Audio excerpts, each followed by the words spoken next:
Doctor, you hit on the third leading cause of death in the United States, and I'm sure most of us could figure it's either heart-related or cancer or diabetes, things like that. Can you clue us into what that is and why? Yeah, okay, and thank you for asking that, because this is the 10,000-pound gorilla in the room that nobody's talking about. The third leading cause of death, as published in the Journal of the American Medical Association, is MD-directed treatments. This means you go to a medical doctor, an MD. He gives you a treatment and you die from it. According to the United States Department of Health and Human Services, 15,000 Medicare patients a month are killed by MD treatment, and nobody goes to jail. A handful of terrorists fly 2 planes into the Twin Towers. 3,500 people die, and we go to war. But 15,000 people a month are killed by medical doctor treatments, and we don't bat an eyelash. This is because we have been, I don't want to say brainwashed, that's not the correct term, but we have been, for the last 100 years, kind of led into this false belief. You know, I think it was Marcus Welby that started it, that the medical doctor is king and knows everything about everything. And really, you need to just shut up and follow your medical doctor's advice. Most people in the United States have no idea at all of the history of the evolution of medicine in the United States. In the early 1900s, it was a relatively level playing field between the chiropractors, the osteopaths, the homeopaths, and the MDs. In 1915, 1920, there was something called the Flexner Report. The Carnegie Corporation funded this man named Abraham Flexner. He went all around the country, and he went on stagecoach and train and horseback. This was before the interstate highway system, right? It took Flexner 5 years to do this. He went all around the country and did an inventory of all of the medical schools that prescribed drugs. He brought the list back to the Carnegies, who owned drug companies, and then the Carnegies and the Rockefellers gave millions of dollars of free money to the medical schools and hospitals in the United States that were prescribing drugs. That was the beginning of the end. After the Flexner Report, there was no more level playing field in the United States. And the MDs started a juggernaut that's taken off. Most people in the United States think that the predominant medicine here, MD-directed pharmaceutical medicine, we think that those guys are top dog because their therapeutics are better than the homeopaths or the naturopaths or the chiropractors. It's not. They're in the driver's seat because of political and financial coalitions that were built at the turn of the century that most people have no idea of at all. And it's a gigantic problem. And I mean, it's crazy, right? It's the third leading cause of death. And yet, when the government makes noise about messing with people's insurance, everybody freaks out. Mm-hmm. And that's a whole other thing to talk about, isn't it? Because what is medical insurance? When you buy medical insurance, what are you doing? You're betting that you're going to get so sick you will not be able to afford it. Mm-hmm. Right? Yeah. Right. And then, so you pay good money every month to gain access to a system of medicine that's the third leading cause of death in the United States.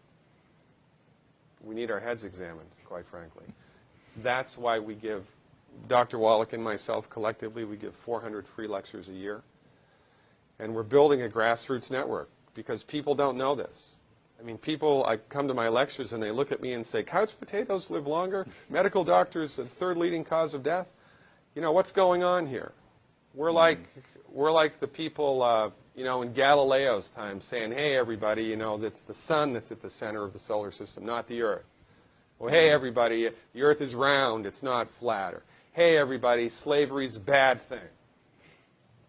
Right?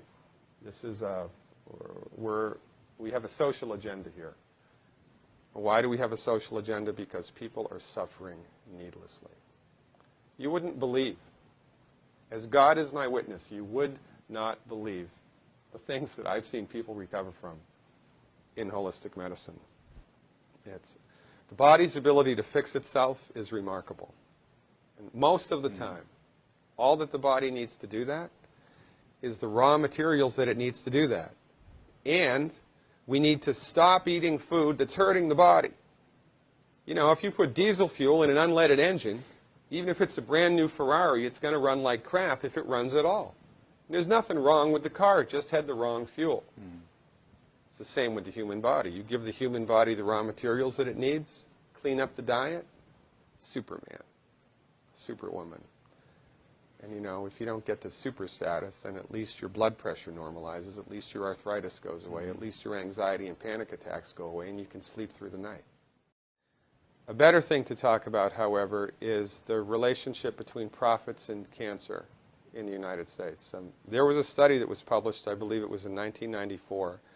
It was a 12-year program, 12-year study. They looked at adults who had developed cancer as an adult, not childhood cancer, but adult cancer, right? And this is the main types of cancer that we get here in the United States.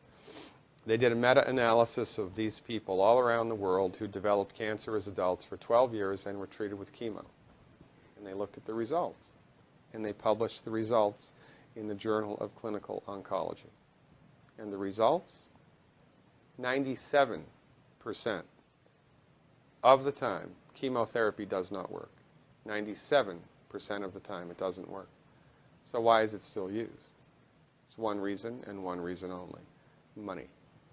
If you go to a medical doctor, an MD, with a sinus infection, and that doctor prescribes an antibiotic, he gets no financial kickback. Now, if he prescribes 5,000, you know, of that antibiotic in 1 month, the drug company that makes it might send him to Cancun for a conference, right? But he gets no direct remuneration. It's not with chemotherapeutic drugs, it's different. Chemotherapeutic drugs are the only classification of drugs that the prescribing doctor gets a direct cut of. So if your doctor prescribes chemotherapy for you, here's how it goes, more or less. The doctor buys it from the pharmaceutical company for $5,000, sells it to the patient for $12,000, insurance pays $9,000, and the doctor pockets the $4,000 difference. And there ought to be a law. The only reason chemotherapy is used is because doctors make money from it. Period. It doesn't work 97% of the time.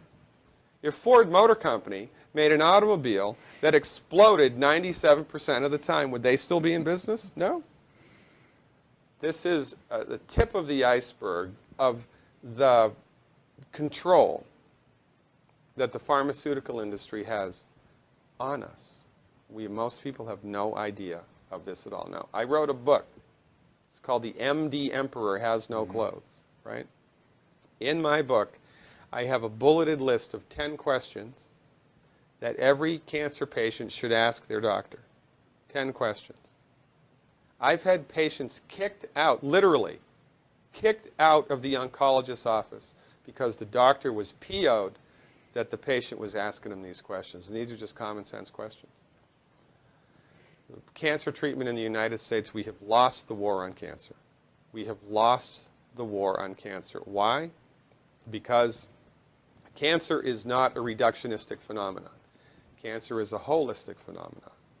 And when you try to bring a reductionistic methodology like drugs and surgery to bear on a holistic phenomenon, you will completely miss the boat each and every time. You cannot do it. If every girl in this country took 200 micrograms of selenium in one generation, we'd eliminate breast cancer by 82%. That's a big number. Why aren't we doing that? Because medicine in the United States is a for-profit industry, and most people are completely unaware of this, and most people bow down to the altar of MD-directed high-tech medicine at their own demise.